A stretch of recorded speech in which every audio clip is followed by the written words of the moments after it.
الحمد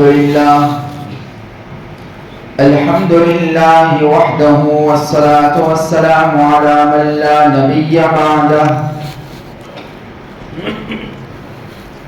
أعوذ بالله من الشيطان الرجيم.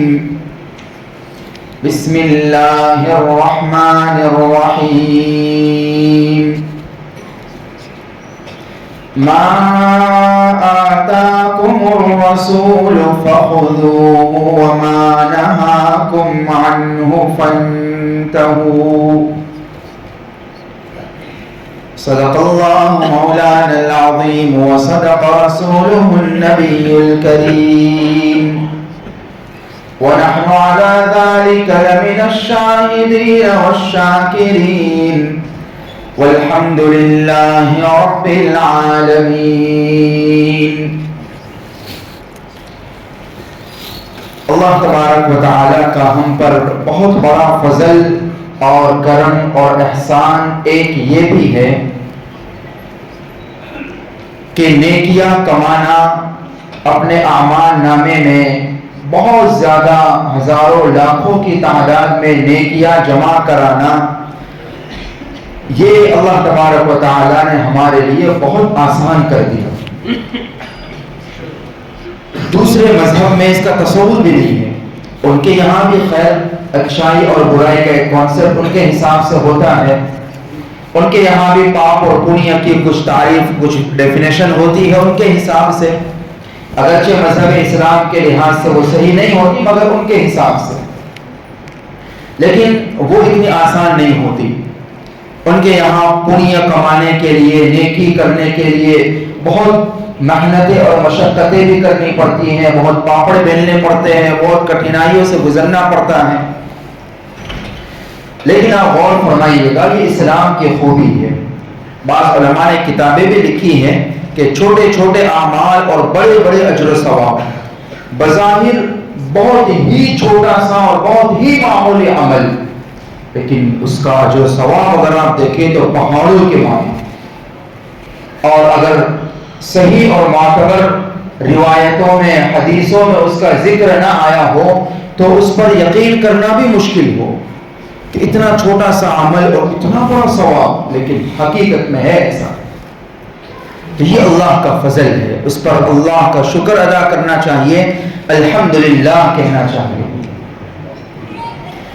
جو لوگ اس وقت اللہ تبارک و تعالی کے بلاوے پر فریضہ حج ادا کرنے کے لیے تشریف لے جائیں گے، یہاں ایک اور بڑا پیارا جملہ یاد آیا. بہت سارے ہمارے بھائی اس طرح کے جملے کہتے ہیں، حالانکہ پیارا جملہ نہیں ہے، ایک پیاری بات یاد آئی. بہت سے لوگ یہ کہتے ہیں کہ جو جملہ عرض کیا کہ بہت سے خوش نصیب لوگ اللہ کے بلاوے پر حج بیت اللہ کے لیے تشریف لے جائیں گے. کچھ لوگ نادانی میں اس طرح کے جملے اجمیر کے بارے میں کہتے ہیں کہ اجمیر وہی آتا ہے جس کو خواجہ صاحب بلاتے ہیں. اگر میں دبے الفاظ میں کہوں تو اس جملے میں شرک کی بو آتی ہے، ورنہ کوئی یہ فتویٰ دے سکتا ہے کہ یہ شرک ہے، مگر میں دبے الفاظ میں کہتا ہوں. اس لیے کہ کسی کو بلانا نہ بلانا یہ کس کے اختیار میں ہے؟ صرف اللہ ہی کے اختیار میں ہے. اللہ نے یہ اختیار کسی کو نہیں دیا. یقیناً خواجہ معین الدین چشتی اجمیری رحمۃ اللہ علیہ بہت عظیم ہستی گزری ہے، ہم تو ان کے قدموں کے دھول کے ذرے کے برابر بھی نہیں ہیں. اللہ ہمیں بھی ان کا اتباع نصیب فرمائے، آمین. اللہ ہمیں ان کے نقش قدم پر چلائے، وہ جو تعلیم لے کر آئے تھے اللہ ہمیں وہ سمجھا دے، آمین. لیکن اس کا مطلب یہ نہیں کہ ہمارے یہاں یہ غلط فہمی ہے اور یہ افراط و تفریط والی بات ہے کہ اگر کسی سے نفرت کی جاتی ہے تو انتہا درجے کی غلو آمیز نفرت لوگ کرتے ہیں، اور اگر کسی سے محبت بھی کرتے ہیں تو ساری حدیں توڑ ڈالتے ہیں. بزرگوں اور ولیوں سے محبت میں بھی یہی غلو ہوا ہے اور یہی غلطی ہوئی ہے. اس قدر ان کی محبت میں آگے بڑھ گئے کہ ان کا مرتبہ بہت سو نے تو اللہ سے بڑھا دیا. یا کم سے کم اللہ کے برابر تو کر ہی دیا ہے. تو اس طرح کے جملوں سے بچنا چاہیے. اپنے دوستوں کو بھی باخبر کرنا چاہیے کہ بھائی بے شک وہ بہت عظیم ہستی تھی، لیکن ان کے بارے میں یہ کہنا کہ وہ بلائیں گے تو جائیں گے، یہ تو اللہ کا کام ہے. اللہ کے اختیار میں ہے ساری چیزیں. اللہ نے اپنا یہ اختیار کسی کو نہیں دیا، لہذا اس طرح کی باتیں نہیں کہنی چاہیے. بہرحال اللہ کے بلاوے پر جو لوگ حج بیت اللہ کو جائیں گے، اللہ ان کا سفر آسان فرمائے، قبول فرمائے، قدم قدم پر اللہ ان کی نصرت فرمائے، آمین. جو لوگ نہیں جا سکے بلکہ جن پر حج فرض ہو چکا ہے، اس کے باوجود اگر وہ نہیں گئے، نہیں جا سکتے ہیں، پہلی فرصت میں اس کی فکر کرنا چاہیے. بلکہ اگر گنجائش ہو اور اللہ نے وسعت دے رکھی ہو تو اسی سال کر لینا چاہیے، اس میں تاخیر نہیں کرنی چاہیے. حدیث میں اللہ کے نبی صلی اللہ علیہ وسلم نے تاخیر کرنے پر بھی ترغیب ارشاد فرمائی ہے اور وعید ارشاد فرمائی. اور حج فرض ہو جانے کے باوجود جو لوگ حج ادا نہیں کرتے، ان کے بارے میں تو اللہ کے نبی صلی اللہ علیہ وسلم نے بڑی سخت وعید ارشاد فرمائی. ایک حدیث میں یہاں تک فرمایا کہ من مات ولم يحج فلا عليه ان يموت يهوديا او نصرانيا او كما قال عليه السلام. کہ جس پر حج فرض ہو چکا. اچھا، حج فرض کس پر ہوتا ہے؟ جس کے پاس اپنی ذاتی ضرورتوں کے علاوہ کھانا پینا، رہنا سہنا، پہننا اور نہ سواری وغیرہ، یہ کچھ ذاتی اور بیسک ضرورتیں ہیں. اس کے علاوہ جس کے پاس ایکسٹرا میں اتنا سیونگ ہو یا ایکسٹرا میں پلاٹ یا مکان یا اس طرح کی چیزیں ہو، اس کی ضرورت سے زیادہ کی ہو، اتنی قیمت کی ہو یا اتنی قیمت یا اتنی سیونگ ہو کہ جس کے ذریعے سے وہ حج بیت اللہ کے لیے جا سکتا ہو اور وہاں سے واپس آ سکتا ہو اور وہاں رہنے کا، اس کے درمیان کا خرچہ، کھانے پینے رہنے کا وغیرہ برداشت کر سکتا ہو، اور یہاں اس کے پیچھے جو لوگ چھوڑ گیا ان کا جو کفالت اس کے ذمہ واجب اور ضروری ہے وہ ادا کر سکتا ہو. یعنی آج کے حساب سے اگر کمیٹی کے حساب سے غور کیا جائے تو 4 لاکھ روپے سے 3.25 لاکھ کمیٹی کا ہے اور باقی گھر والوں کے لیے کچھ رقم. تو 3.5 سے 4 لاکھ اگر کسی کے پاس آج 2024 کے حساب سے اگر کسی کے پاس ایکسٹرا ہو یا اپنی ذاتی ضرورت دکان مکان وغیرہ کے علاوہ ایکسٹرا کے دکان مکان پلاٹ وغیرہ 4 لاکھ کی قیمت کے برابر اگر کسی کے پاس ہے تو اس پر حج فرض ہو چکا ہے. اگر نہیں حج کرتا تو پھر اللہ کے نبی صلی اللہ علیہ وسلم نے بڑی سخت وعید ارشاد فرمائی. تو جن لوگوں نے ابھی تک حج نہیں کی ہے ان سے بڑی مؤدبانہ دوستانہ یہ گزارش ہے کہ وہ پہلی فرصت میں اس کا اہتمام کرے. کہو انشاءاللہ. اور جن لوگوں پر فرض نہیں ہوئی ہے کم از کم وہ لوگ بھی امید اور تمنا ضرور رکھیں. اور ہر مسلمان کو یہ تمنا ہوتی ہے کہ کم از کم زندگی میں ایک مرتبہ یہ مبارک سفر ضرور کرے، اللہ کا گھر دیکھے، پیارے نبی صلی اللہ علیہ وسلم کے روضہ اقدس کی زیارت کرے. تمنا ہوتی ہے ہر مسلمان. لیکن یہاں رک کر یہ بھی تھوڑی سی غور کرنے کی بات یہ ہے کہ بہت سارے مسلمان ایسے بھی ہیں جن کے دل میں آج تک کوئی تمنا بھی پیدا نہیں. ایسے بھی کشمیر جانے کی پلاننگ کرتے ہیں، امنگیں ہوتی ہیں اور گوا گھومنے جاتے ہیں، شملہ منالی جاتے ہیں اور لندن اور پیرس تک جانے کی پلاننگ کرتے ہیں، اور پوچھا جائے کہ بھائی حج عمرہ کے لیے کتنی بار گئے ہیں، ابھی تک کوئی پلاننگ نہیں. ایسے بھی لوگ، ایسے بھی مسلمان دنیا میں ہیں جو دنیا کے مختلف علاقوں میں لاکھوں روپیہ خرچ کر کے جاتے ہیں اور جانے کے بڑے شوق رکھتے ہیں، لیکن حج بیت اللہ کی تمنا، اللہ کے گھر دیکھنے کی آرزو ان کے دل میں نہیں پیدا ہوتی. یہ اللہ کی طرف سے گویا کہ ایک نحوست ہے ان کے اوپر کہ سب کچھ دیکھنا چاہتے ہیں، اللہ کا گھر نہیں دیکھنا چاہتے، کوئی تمنا پیدا نہیں ہوتی. تو اس سے بھی اللہ کی پناہ مانگنا چاہیے اور یہ بھی اللہ سے دعا کرنا، جہاں یہ دعا کرتے ہیں کہ اللہ ہمیں اپنا گھر دکھا، ہمیں حج عمرہ کی سعادت نصیب فرما، جہاں ہم یہ دعا کرتے ہیں میرے دوستو یقیناً یہ دعا بھی کرنا چاہیے کہ اللہ حج عمرہ کی ہمیں شوق اور اس کی توفیق ہمارے دل میں پیدا فرما، اور حج بیت اللہ کی اور آپ کے در کی زیارت کی امنگیں اور آرزویں اور تمنائیں ہمارے دل میں پیدا فرما. یہ بھی دعا کرنی چاہیے۔ تو عام حالات میں عام مسلمان کے دل میں حج بیت اللہ کی تمنا بہت زیادہ ہوتی ہے، زندگی بھر کی عین خواہش اس کی یہ ہوتی ہے اور پیسہ جمع کر کے جانا چاہتا ہے، لیکن کچھ رکاوٹیں، کچھ مالی استطاعت نہ ہونے کی وجہ سے جو لوگ نہیں جا سکتے۔ حج میں جانے کا ایک اہم مقصد تو یہ ہوتا ہے کہ جو فریضہ ہمارے اوپر اللہ کی طرف سے آیا ہے وہ فریضہ ادا ہو جائے۔ اس کے علاوہ جو فضائل اللہ کے نبی صلی اللہ علیہ وسلم نے بیان فرمائے ہیں وہ فضائل ہمیں نصیب ہو جائے۔ اور نمبر 3 پر حج فرض ہونے کے باوجود جو وعیدے اور جو نقصان دنیا آخرت کی بیان فرمائی گئی ہیں اس نقصان سے، ان وعیدوں سے ہم بچ جائیں۔ یہ مختلف نیتیں ہو سکتی ہیں اور بھی ہو سکتی ہیں، مگر یہ ہونی چاہیے۔ تو اس میں جو اہم بات یہ ہے کہ حج کے فضائل ہمیں حاصل، یہ بھی ہونا چاہیے۔ ایسا نہیں ہے کہ بس حج فرض ہو گیا، فارم بھر دیا اور ہمارا نام آ گیا تو چلے گئے، بلکہ یہ ساری نیتیں ہونی چاہیے کہ وہاں جا کر اللہ کا گھر دیکھیں گے تو لاکھوں نیکیاں اور فضیلتیں ہمیں نصیب ہوگی۔ اور جو اللہ کے نبی صلی اللہ علیہ وسلم نے ڈھیروں سارے فضائل بیان فرمائے ہیں، اس میں ایک یہ بھی ہے کہ ماں کے پیٹ سے پیدا ہونے والا بچہ جس طرح معصوم ہوتا ہے، گناہوں سے پاک صاف ہوتا ہے، ہم وہاں جائیں تاکہ زندگی بھر کے ہمارے گناہ دھل جائے۔ اور بہت سارے جو فضائل بیان فرمائے ہیں وہ ایک مقصد اور وہ ایک نیت ہوتی ہے اور ہونی چاہیے۔ خوشی کی بات یہاں یہ ہے کہ اللہ تبارک و تعالیٰ نے ہم پر یہ فضل فرمایا، کرم فرمایا کہ نیکیاں کمانا ہمارے لیے بہت آسان کر دیا، بہت آسان کر دیا اللہ تبارک و تعالیٰ نے۔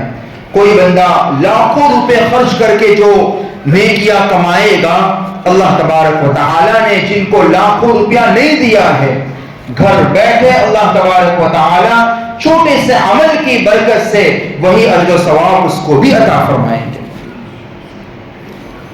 چنانچہ چند اعمال احادیث مبارکہ میں سرکار دو عالم صلی اللہ علیہ وسلم نے بیان فرمائے۔ اگر وہ عمل بندہ اخلاص کے ساتھ اور ثواب کی امید کے ساتھ کرے تو یقیناً اسے بھی وہی ثواب ملے گا جو لاکھوں روپیہ خرچ کر کے حج کے لیے لوگ جاتے ہیں ان کو ملتا ہے۔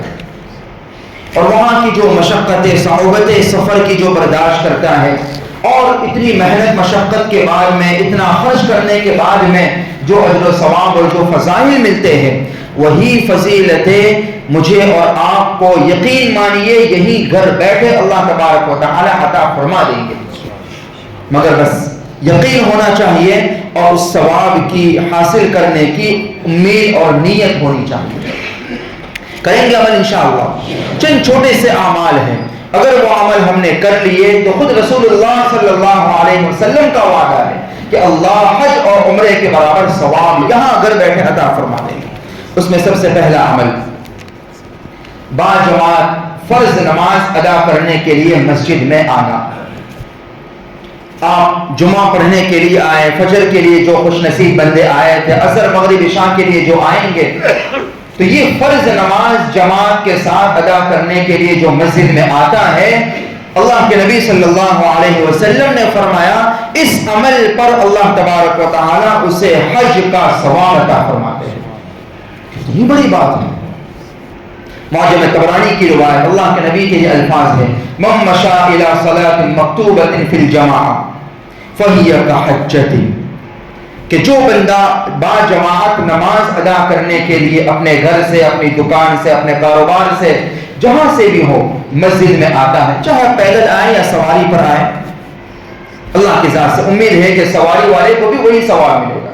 جو با جماعت نماز ادا کرنے کے لیے، فرض نماز ادا کرنے کے لیے مسجد میں آتا ہے، اللہ تبارک و تعالی اسے حج کے برابر ثواب عطا فرماتے ہیں۔ جب بھی آئے یہ نیت بھی ساتھ میں کر لیجیے۔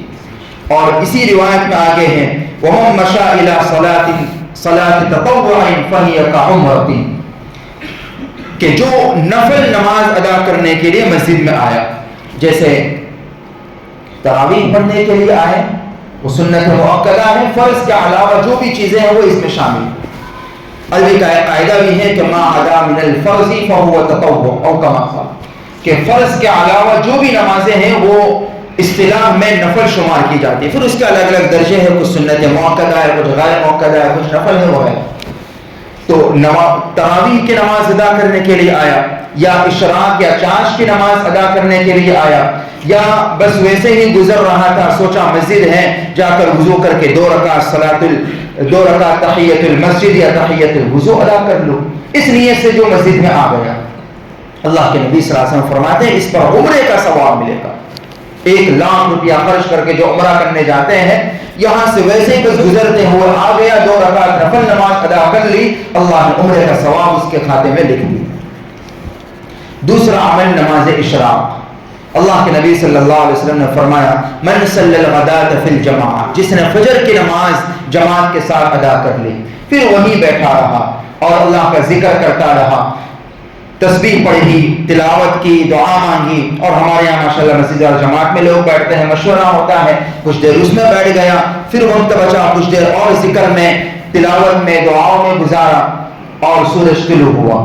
سورج طلوع ہونے کے بعد 15 یا 20 منٹ کے بعد جب مغرب وقت گزر گیا، صرف 2 رکعت نماز پڑھی. بس یہ کام کرنے ہیں، فجر کی نماز پڑھے اور کچھ دیر بیٹھ کر وہاں ذکر و تلاوت کرے، دعا کرے، وہاں بیٹھ کر انتظار کرے، اور اس کے بعد مغرب وقت ختم ہونے کے بعد اشراق کی 2 رکعت نماز سے پڑھ لے. ترمذی شریف کی روایت ہے، اللہ کے نبی صلی اللہ علیہ وسلم فرماتے ہیں کانت لہ کاجر حجۃ وعمرۃ تامۃ تامۃ تامہ. 3 بار اللہ کے نبی نے تامۃ فرمایا کہ جو بندہ یہ کام کر لے، صرف کوئی مشکل کام ہے، صرف اٹھ کر آ جائے، اٹھنا تھوڑا سا مشکل لگے گا، مگر اٹھ کر آ گئے پھر اتنا مزہ آئے گا آپ یقین نہیں کر سکتے. آ کر بس اللہ کے دربار میں فجر کے سہانے وقت میں حاضر ہو جائے، نماز کے بعد وہیں بیٹھے رہے، 2 رکعت اشراق کی نماز پڑھ کر چلے جائیں، پیارے آقا صلی اللہ علیہ وسلم کی یہ بشارت لے جائیں. آپ نے 3 مرتبہ تامۃ کا لفظ بھی ساتھ میں لگا دیا کہ اللہ تبارک و تعالیٰ اسے کامل مکمل حج اور عمرے کا ثواب عطا فرمائے. ہو سکتی ہے اتنی زیادہ آسانیاں کسی اور مذہب میں، کتنا آسان ہے نیکیاں کیا کمانا، مگر سوچے اس کے باوجود ہم کتنے غفلت میں. تیسرا ایک آسان عمل، نمازوں کے بعد تسبیح فاطمی پڑھنا، 33 مرتبہ سبحان اللہ، الحمدللہ، اللہ اکبر پڑھ لینا.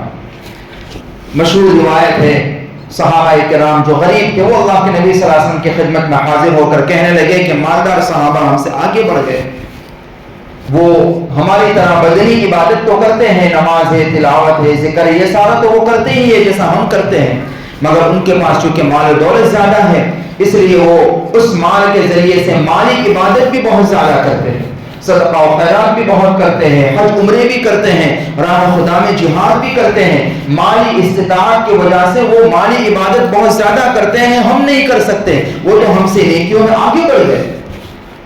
یہ فکر تھی صحابہ کو، اعمال میں آگے بڑھ گئے، اس کی فکر تھی. آج ہماری فکر ہے مال میں آگے بڑھنے کی، ہونی چاہیے، کوئی گناہ اور منع بھی نہیں ہے اگر شریعت کے دائرے میں رہتے ہوئے ہو تو، لیکن اصل فکر اعمال میں آگے بڑھنے کی ہونی چاہیے. وفی ذلک فلیتنافس المتنافسون میں بھی اللہ نے اس کا حکم دیا ہے، اور صحابہ کا یہی طرز عمل تھا. تو انہوں نے کہا کہ یہ صحابہ تو آگے بڑھ گئے، ہم تو اتنی زیادہ عبادت نہیں کر سکتے مالی، چونکہ مال ہے نہیں اتنا زیادہ. اللہ کے نبی صلی اللہ علیہ وسلم نے فرمایا کہ میں تمہیں ایک عمل بتاتا ہوں، اگر وہ عمل تم کر لو تو ان صحابہ سے تم آگے بڑھ جاؤ گے، ان کے برابر تمہیں بھی ثواب ملنے لگے گا. اور وہ عمل آقا نے بتایا یہی تسبیح فاطمی. ہر نماز کے بعد، فرض نماز کے بعد، اور جن نمازوں کے بعد سنتیں ہیں، نفلیں ہیں، ان میں سنت نفل کے بعد پڑھیں گے تو بھی فرض کے بعد ہی گنا جائے گا. تو ہر نماز کے بعد 33 مرتبہ سبحان اللہ، 33 مرتبہ الحمدللہ، اور 33 یا 34 مرتبہ اللہ اکبر. 2 منٹ بھی نہیں لگیں گے. اللہ کے نبی صلی اللہ علیہ وسلم نے فرمایا کہ وہ جو مالدار صحابہ اپنے مال کے ذریعے سے جو اعمال کر کے تم سے آگے بڑھ گئے ہیں، اللہ تبارک و تعالیٰ تمہارے پاس چونکہ مال نہیں ہے، اس عمل کی برکت سے ان کے برابر ثواب عطا فرما دیں گے. ان کے برابر حج، ان کے برابر عمرے، ان کے برابر راہ خدا میں جہاد، ان کے برابر صدقہ و خیرات، سب کا ثواب اللہ تعالیٰ چونکہ مال و دولت آپ کے پاس نہیں ہے اس کی برکت سے دے دیں گے. اب یہاں ایک اور عجیب بات یہ ہے کہ ان مالدار صحابہ کو بھی یہ تسبیح معلوم ہو گئی، وہ بھی پڑھنے لگے۔ اب یہ غریب صحابہ پھر حاضر ہوئے کہ یا رسول اللہ صلی اللہ علیہ وسلم، یہ تو انہوں نے بھی پڑھنا شروع کر دیا، اب تو وہ آگے کے آگے ہی رہے، جو عمل ہم کرتے تھے ان کی برابری کرنے کے لیے اعمال میں وہی عمل وہ بھی کرنے لگے، لہٰذا وہ تو مال کی وجہ سے آگے کے آگے ہی رہے، اور ہم کیا کریں؟ اللہ کے نبی صلی اللہ علیہ وسلم نے فرمایا ذَلِكَ فَضْلُ اللَّهِ يُؤْتِيهِ مَن يَشَاءُ، یہ اللہ کا فضل ہے جسے چاہے۔ تو دیکھو اس سے بھی یہ پتا چلا کہ مال اللہ کا فضل ہے، مال بظاہر کوئی بری چیز نہیں ہے، ہرگز نہیں، وہ تو ہمارا استعمال اسے اچھا یا برا بنا دیتا ہے۔ اگر انسان مال کو اچھے اعمال کا وسیلہ اور ذریعہ بنائے تو یہی مال اس کے لیے جنت کا سبب بنے گا۔ اور اس روایت میں یہ بتایا گیا کہ اگر وہ مال کے اچھا استعمال کر کے آگے بڑھ جاتے ہیں تو اب یہ اللہ کا فضل ہے۔ اور قرآن میں بھی بہت سی جگہوں پر قرآن مال کو اللہ نے اپنا فضل کہا ہے۔ خیر، یہ ایک چھوٹا سا عمل ہے، تسبیح فاطمی۔ آسان عمل ہے یا مشکل؟ ہر نماز کے بعد صرف تسبیح فاطمی پڑھ لو، اللہ تعالی حج عمرے کا ثواب عطا فرما دیں گے۔ ایک اور عمل ہے مسجد میں علمی مجلسوں میں شرکت کرنا، جمعہ کے بیان میں شرکت کرنا، روزانہ کے درس قرآن درس حدیث میں شرکت کرنا، اسے معمولی نہ سمجھیں۔ اگرچہ یہ فرض واجب نہیں ہے، اس میں بیٹھنا ضروری نہیں ہے، اگر آپ چلے جائیں گے تو گناہ نہیں ہوگا، لیکن یقیناً بہت ساری علم کی باتیں آپ کو سننے ملے گی، یقیناً فائدے سے خالی ہرگز نہیں ہے۔ اس لیے زبردستی تو کسی سے نہیں کر سکتے، اگر زبردستی کی جائے ایسی چیزوں میں تو یہ چیز بدعت بن جائے گی، یہ بھی یاد رکھیں، مسئلہ نہیں ہے بلکہ اصول ہے یہ دین کا۔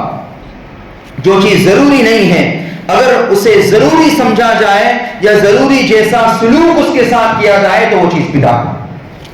اگر آپ درس قرآن میں درس حدیث میں یا تعلیم وغیرہ میں نہیں بیٹھتے اور میں یہ سمجھو کہ یہ کتنا بیکار آدمی ہے، تھوڑی دیر بھی نہیں بیٹھ سکتا، تو یقیناً یہ میری غلطی ہے، اس طرح فورس نہیں کیا جا سکتا، لیکن یقیناً محرومی ہوگی۔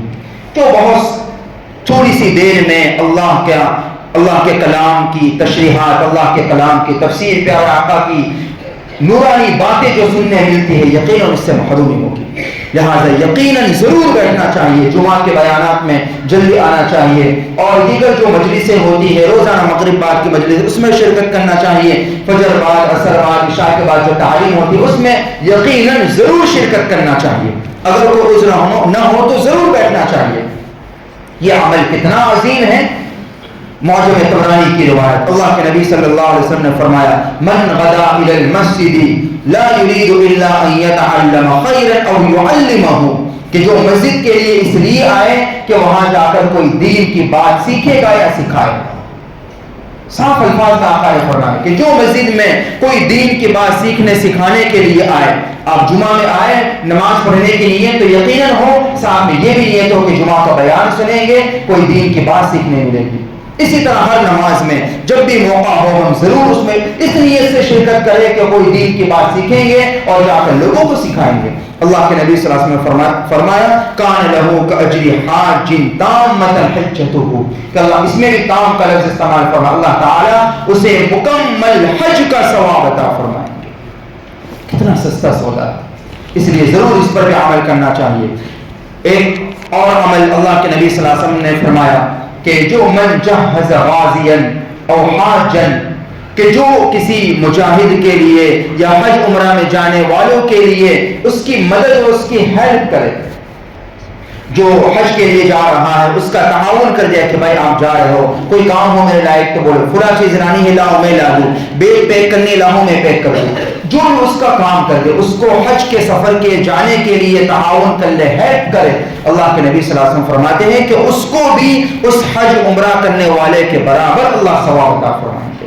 تو یہ بھی ایک کام کرنا چاہیے۔ ایک اور روایت میں اللہ کے نبی صلی اللہ علیہ وسلم نے فرمایا کہ جو بندہ کسی مالدار شخص کو دیکھ کر یہ امید کریں کہ اللہ نے اگر مجھے بھی مال دیا ہوتا میں بھی اس کی طرح کھلا عمل کرتا، اسے مال دیا ہے وہ حج عمرے کے لیے جا رہا ہے، میرے پاس استطاعت نہیں ہے، اگر میرے پاس بھی حیثیت استطاعت ہوتی تو میں بھی یہ کام کرتا، اللہ کے نبی فرماتے ہیں اس امید پر، اس نیت پر اللہ تعالیٰ اسے بھی ثواب عطا فرمائے۔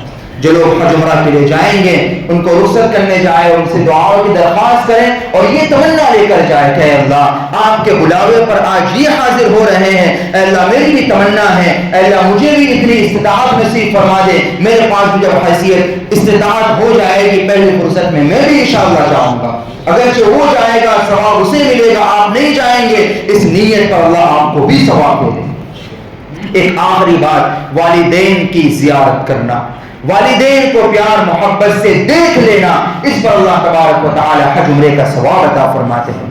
والدین کو صرف آپ نے پیار محبت کی نگاہ سے دیکھ لیا، صحابہ نے پوچھا یا رسول اللہ دن میں 100 مرتبہ دیکھے تو آپ نے فرمایا اللہ اکبر و اطیب، اللہ تو بہت بڑا ہے، اللہ کے خزانے میں کوئی کمی ہو سکتی ہے؟